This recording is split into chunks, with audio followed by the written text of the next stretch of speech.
பிரியமானவர்களே, இன்று நாம் ஆதியாகமம் 1 அதிகாரம் 19 முதல் சிந்திக்கப் போகிறோம். வாசிக்கிறேன். சாயங்காலமும் விடியற்காலமுமாகி 4ஆம் நாள் ஆயிற்று. தேவன் பகலையும் இரவையும் வேறுபடுத்தி அவற்றை ஆள சுடர்களை உண்டாக்கினதை கடந்த நிகழ்ச்சியிலே சிந்தித்தோம். இதற்கு பிறகு சாயங்காலமும் விடியற்காலமுமாகி 4ஆம் நாள் ஆயிற்று என்று பார்க்கிறோம். 20ஆம் வசனம் பாருங்கள்.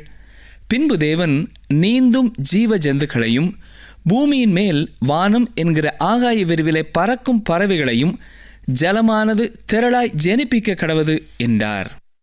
இங்கே குறிப்பிடத்தக்க முன்னேற்றத்தை பார்க்கிறோம். எல்லாமே ஒரு அணுவிலிருந்து தோன்றியது என்பது இதற்கு அர்த்தமல்ல.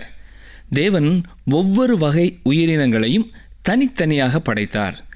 அவற்றிலிருந்து அந்த வகை உயிரினங்கள் தொடர்ந்து தோன்றின. தேவன் ஜலமானது திரளாய் ஜனிப்பிக்க கடவது என்று கூறிய பிறகு அடுத்த வசனம் என்ன சொல்கிறது? தங்கள் தங்கள் ஜாதியின்படியே என்கிறது. இது வகை என்பதை காட்டிலும் மேலான அர்த்தத்தை உடையது.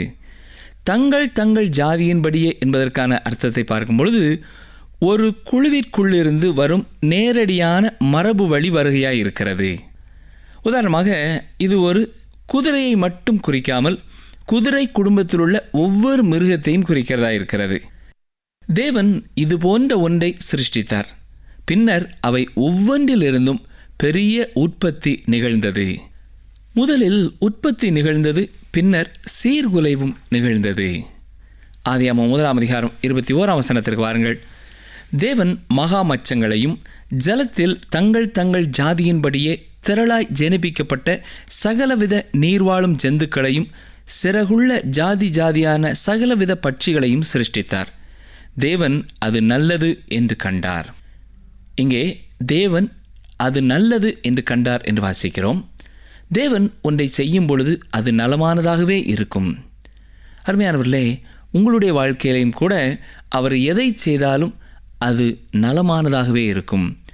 பல சமயங்களிலே தேவன் நம்முடைய வாழ்க்கையிலே செயல்படும் பொழுது நமக்கு கடினமானதாக தோன்றினாலும், அது பாரமாக தெரிந்தாலும், ஆனால் அதன் முடிவு சமாதானம், அதன் முடிவு சந்தோஷம். மற்றவர்களும் அதை பார்க்கும் பொழுது இது நல்லது என்று சொல்ல முடியும். ஆதியாகமம் 1 அதிகாரம் 22 வசனம்.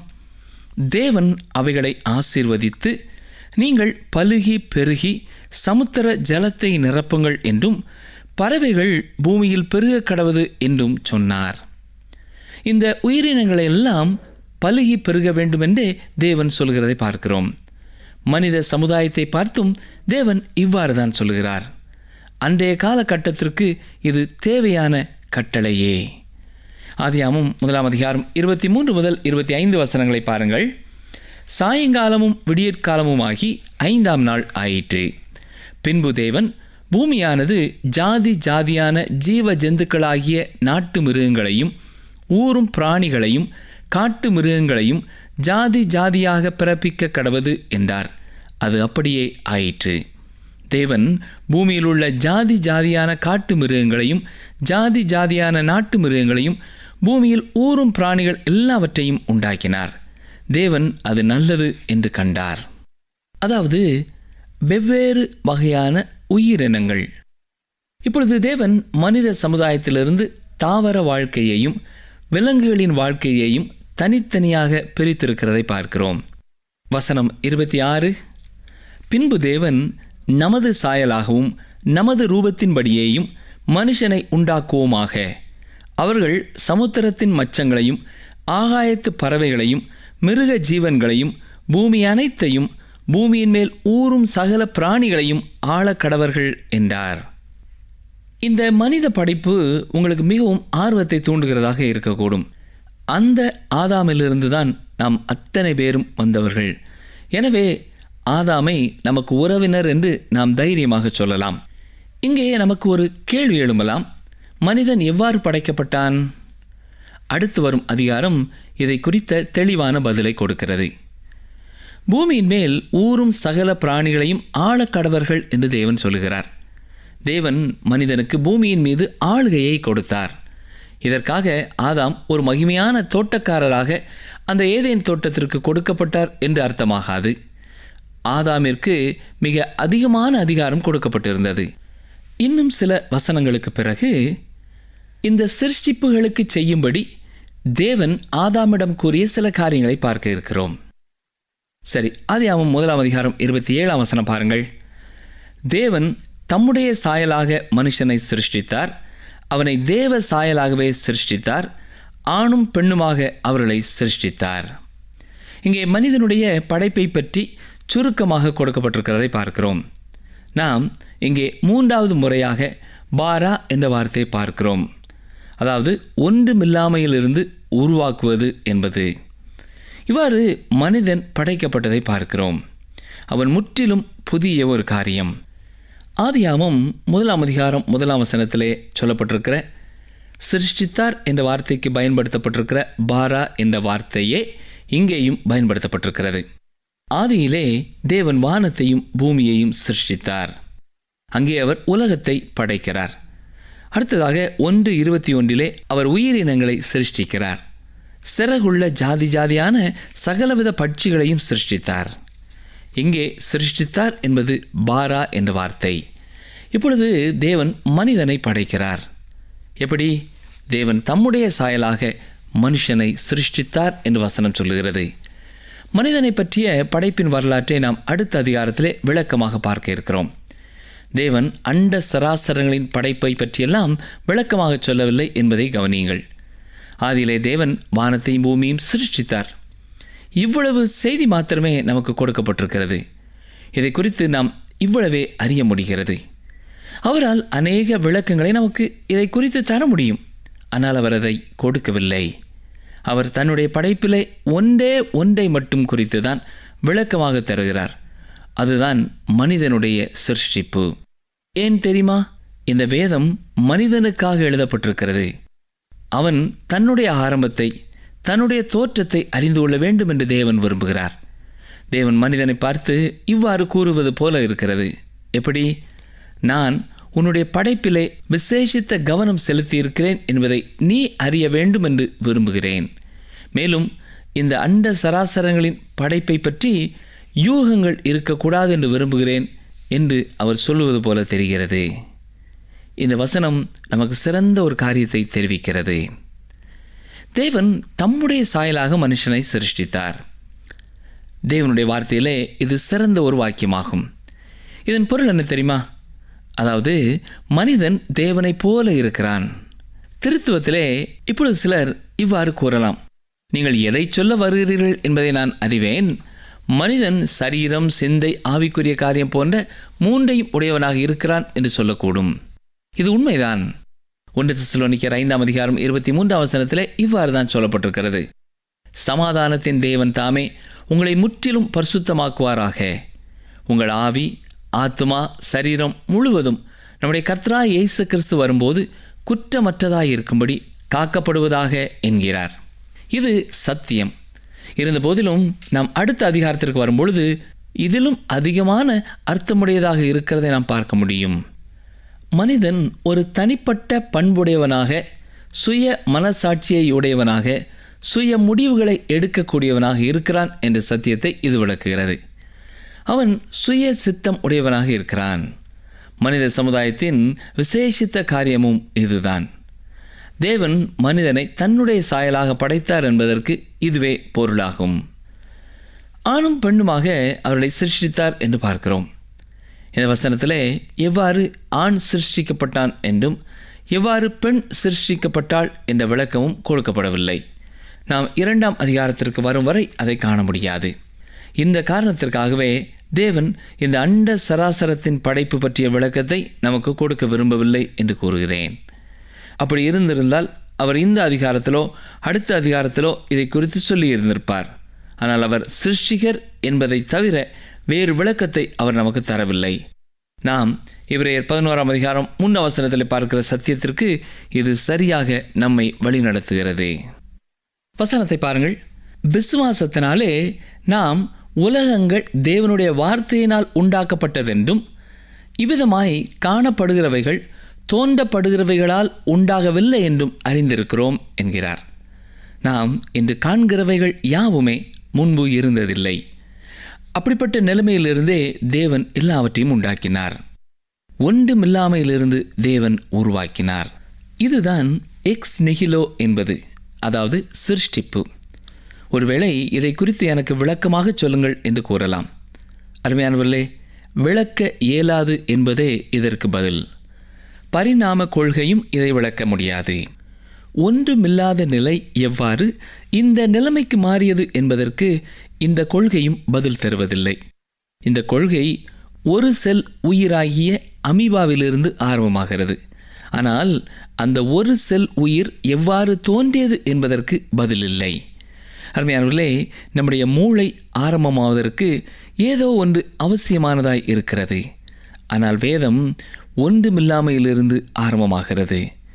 தேவன் அதை சிருஷ்டித்தார். இந்த அதிகாரத்தின் தலை சிறந்த வெளிப்பாடு இதுவே ஆகும்.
அன்பை ஊற்றுகின்றார். ரட்சிப்பின்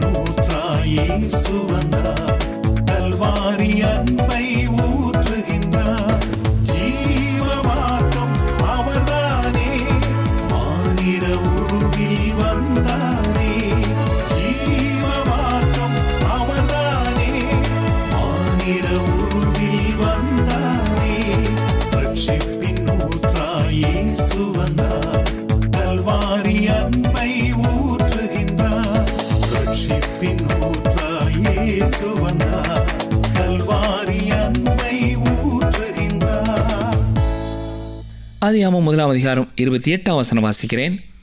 பின்பு தேவன் அவர்களை நோக்கி, நீங்கள் பலுகி பெருகி பூமியை நிரப்பி அதை கீழ்ப்படுத்தி சமுத்திரத்தின் மச்சங்களையும் ஆகாயத்து பறவைகளையும் பூமியின் மேல் நடமாடுகிற சகல ஜீவ ஜந்துக்களையும் ஆண்டு கொள்ளுங்கள் என்று சொல்லி தேவன் அவர்களை ஆசீர்வதித்தார்.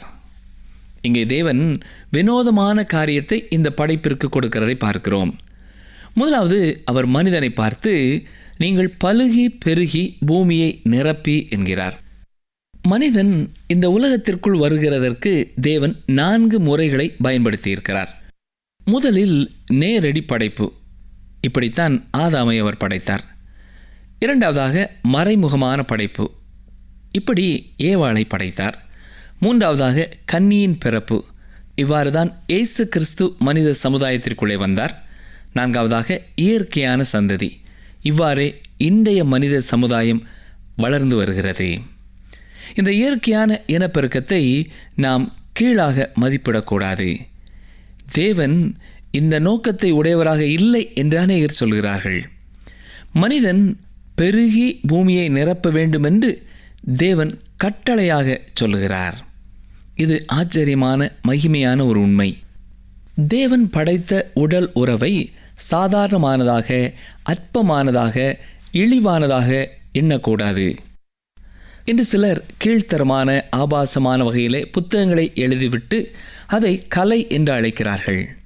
திருமண உறவானது இவ்வாறு கீழ்த்தரமாக நடத்தப்படக்கூடாது. தேவன் அதை நலமாக கண்டபடினாலே தான் அது நல்லது என்று சொன்னார். அதை மனிதன் அவமதிக்கக்கூடாது. தேவன் மனிதனை தம்முடைய சாயலாக படைத்தார். தேவன் மனிதனுக்கு அழியாத ஆத்மாவை கொடுத்து உண்மையான தனித்தன்மையையும் கொடுத்திருக்கிறார். மனிதனுக்கு சுயமான மனசாட்சி இருக்கிறது. அது மட்டுமல்ல, அவனுக்கு சுயமாக தெரிந்தெடுக்கும் வலிமையும் உள்ளது. மேலும் மேன்மையான ஒழுக்கத்திற்கான பொறுப்பும் உடையவனாக அவன் இருக்கிறான். அவன் தேவனுடைய சாயலாக இருக்கிறான். நீங்கள் பலுகி பெருகி பூமியை நிரப்பி என்று சொல்லப்பட்டிருக்கிறது. மனிதன் பிள்ளை பெறுவதனாலே பூமியை நிரப்பும்படி தேவன் அவனிடத்திலே கூறினார். நிரப்பி என்று இங்கே சொல்லப்படுவது மீண்டும் நிறைவாக்கு என்ற அர்த்தத்திலே வருகிறது. இது நம்முடைய ஆர்வத்தை தூண்டும் ஒரு காரியம். அதாவது மனிதன் படைக்கப்படும் முன்னர் ஏதோ சில உயிரின படைப்புகளால் பூமி நிரம்பி இருந்திருக்கிறது என்பதை இது குறிக்கிறது. ஆனால் மனிதன் படைக்கப்பட்ட பொழுது அவை மறைந்து போயிருந்தன. மேலும் மனிதன் பூமியை கீழ்ப்படுத்த வேண்டும் என்று தேவன் சொல்லுகிறதை இந்த வசனத்திலே பார்க்கலாம். இதுவே கற்றுக்கொள்ளுதலுக்கும் அறிவியல் வளர்ச்சிக்கும் அடிப்படையாக இருக்கிறது என்று நினைக்கிறேன். நீதிமொழிகள் 25:2 காரியத்தை மறைப்பது தேவனுக்கு மேன்மை, காரியத்தை ஆராய்வதோ ராஜாக்களுக்கு மேன்மை என்று வாசிக்கிறோம். தேவன் பூமிக்கு அடியிலே வைரத்தையும் பொக்கிஷங்களையும் மறைத்து வைத்திருக்கிறார். மனிதன் அவற்றை தோண்டி எடுக்க வேண்டும். இது அறிவு காரியத்திலேயும் சரியாக பொருந்தும். நாம் அறிவை தேடி தோண்டியே எடுக்க வேண்டும். வேத வார்த்தைகளின் தியானமும் இப்படிப்பட்டதே. நாம் தோண்டியே சிறந்த காரியங்களை பெற முடியும். நாம் ஆய்வகத்திற்கு சென்று சோதனை கருவிகளை பயன்படுத்த வேண்டும் என்று தேவன் விரும்புகிறார். ஆனால் மனிதனோ அணுகுண்டை கண்டுபிடித்து மனு குலத்தை அழிப்பதற்கே வழிவகை செய்துவிட்டான். அடுத்ததாக ஆண்டு கொள்ளுங்கள் என்று தேவன் மனிதனுக்கு சொல்கிறார். ஆதாம் ஒரு சாதாரண தோட்டக்காரர் அல்ல, பூமியை ஆண்டு கொள்வதற்காக படைக்கப்பட்டான்.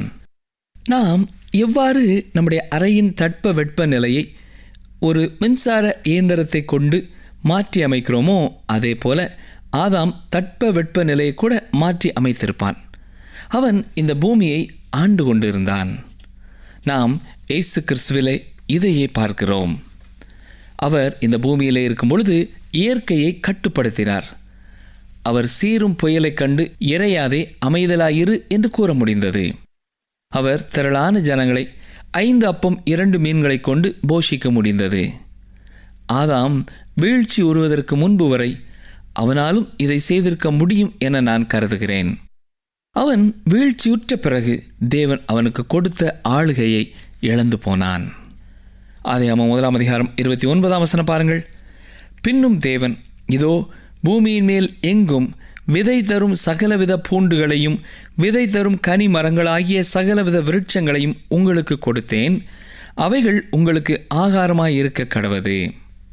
இந்த வசனத்திலிருந்து மனிதன் முதலாவது காய்கறிகளை உணவாக உட்கொண்டான் என்பதை நாம் அறிகிறோம். ஜல பிரளயத்திற்கு பின்னரே அவன் மாம்சம் உண்ணுகிறவனாக மாறினான். இப்பொழுது நாம் ஆதியாகமம் 1 அதிகாரம் 30-31 வசனங்களை பார்ப்போம்.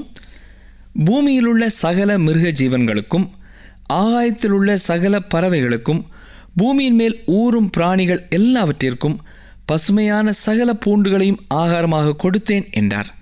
அது அப்படியே ஆயிற்று.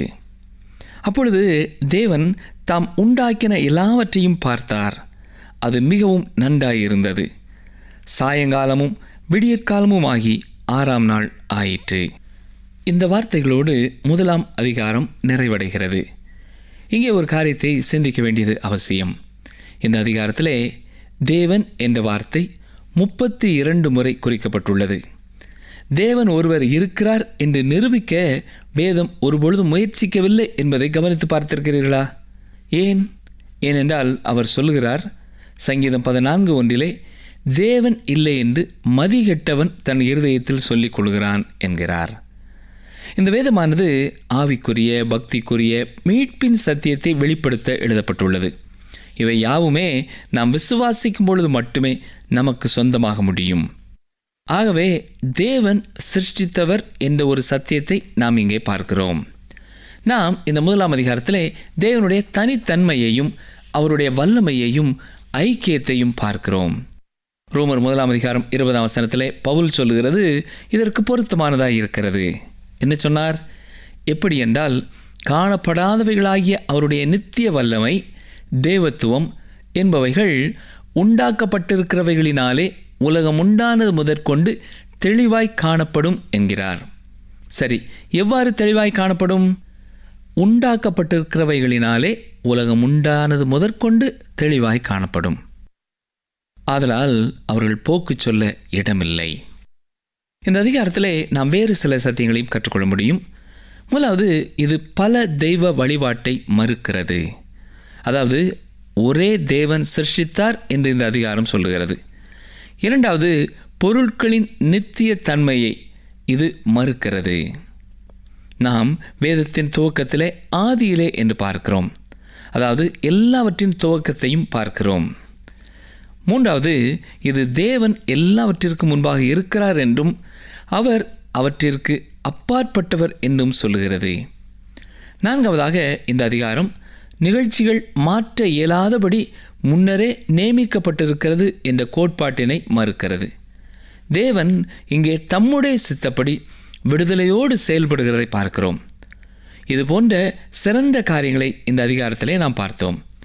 இன்னும் இந்த அதிகாரத்திலே நாம் ஒரு ஒழுங்கையும் முன்னேற்றத்தையும் விரைவாக செயல்படுகிறதையும் பரிபூரணத்தையும் பார்க்கிறோம். இவையெல்லாம் இந்த அதிகாரத்தின் சிறந்த காரியங்களாகும். அருமையானவர்களே, இந்த உலகம் தேவனால் சிருஷ்டிக்கப்பட்டது என்பதை நீங்கள் அப்படியே விசுவாசிக்கிறீர்களா? அவரே சிருஷ்டிகர் என்பதை ஏற்றுக்கொள்கிறீர்களா? இதை விசுவாசித்தாலே இந்த வேத புத்தகம் தேவனுடைய வார்த்தையினாலே நிரம்பி இருக்கிறது என்பதையும் நீங்கள் விசுவாசிக்க முடியும். அப்பொழுதுதான் இந்த வேதத்தினாலே உண்டாகும் எல்லா ஆசீர்வாதங்களும் பயன்களும் உங்களுடைய வாழ்க்கையிலேயும் இடம்பெற முடியும். ஒருவேளை உங்களுக்கு எந்த சந்தேகங்களும் குழப்பங்களும் அறியாமைகளும் இருந்தாலும் அவற்றையெல்லாம் ஓரமாக வைத்துவிட்டு, தேவனே, நான் உம்மை விசுவாசிக்கிறேன், நான் உமக்கென்று வாழ எனக்கு உதவி செய்யும் என்று கேட்பீர்களா? அவரை விசுவாசிப்பீர்கள் என்றால் உங்கள் வாழ்க்கையிலே அவர் செயல்பட முடியும் என்பதையும் அறிந்து கொள்ளுங்கள். ஜெபிப்போமா? எங்களை நேசிக்கிற எங்கள் நல்ல ஆண்டவரே, வேதத்தின் ஆரம்ப வரிகளிலேயே உம்முடைய மகத்துவத்தை குறித்தும் உம்முடைய வல்லமையை குறித்தும் நீரே சகலத்தையும் உண்டாக்கினீர் என்பதை குறித்தும் நாங்கள் அறிந்து கொள்ள எங்களுக்கு உதவி செய்தீரையா, உமக்கு நன்றி செலுத்துகிறோம். ஆண்டவரே, நீர் எப்படிப்பட்ட வல்லமை உள்ளவர் என்பதை எங்களுடைய வாழ்க்கையிலேயும் நீர் காண்பிக்க ஆயத்தமாயிருக்கிறீர். அதற்கு உமக்கு ஸ்தோத்திரம் செலுத்துகிறோம். இந்த வார்த்தைகளை கேட்டு தேவனே இந்த உலகத்தை சிருஷ்டித்தார் என்று விசுவாசிக்கிற ஒவ்வொரு சகோதரனுக்காக சகோதரிக்காக உமக்கு ஸ்தோத்திரம் செலுத்துகிறோம். ஒருவேளை சந்தேகத்தோடும் அரைகுறை விசுவாசத்துடனும் யாராவது இதை கேட்டு கொண்டிருப்பார்கள் என்றால் அவர்களும் பரிபூர்ணமான விசுவாசத்திற்குள்ளே கடந்து வர உதவி செய்தருளும். இதை அவர்கள் விசுவாசித்து ஏற்றுக்கொள்ளும் பொழுதுதான் ஆண்டவரே, இயேசு கிறிஸ்து எங்களுடைய பாவத்திற்கான தண்டனையையும் சிலுவையிலே சுமந்தார் என்பதை ஏற்றுக்கொள்ள முடியும். நீரே அவர்களுக்கு உதவி செய்யும். அவருடைய வாழ்க்கையிலே உம்முடைய சந்தோஷத்தை கொடுத்தருளும். இயேசு கிறிஸ்துவின் வல்லமை உள்ள நாமத்தினாலே மனத்தாழ்மையோடு கேட்கிறோம் பிதாவே, ஆமேன். இந்த நிகழ்ச்சி உங்களுக்கு பிடிச்சிருக்கா? அப்ப இப்பவே மிஸ்டர் கால் கொடுங்க. பரிசு வெல்றது நீங்களாவும் இருக்கலாம்.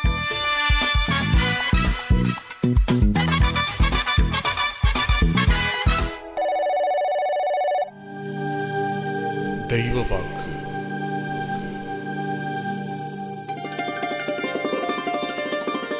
கர்த்தருடைய நாமத்தை தொழுது கொள்கிறவன் எவனோ அவன் ரட்சிக்கப்படுவான்.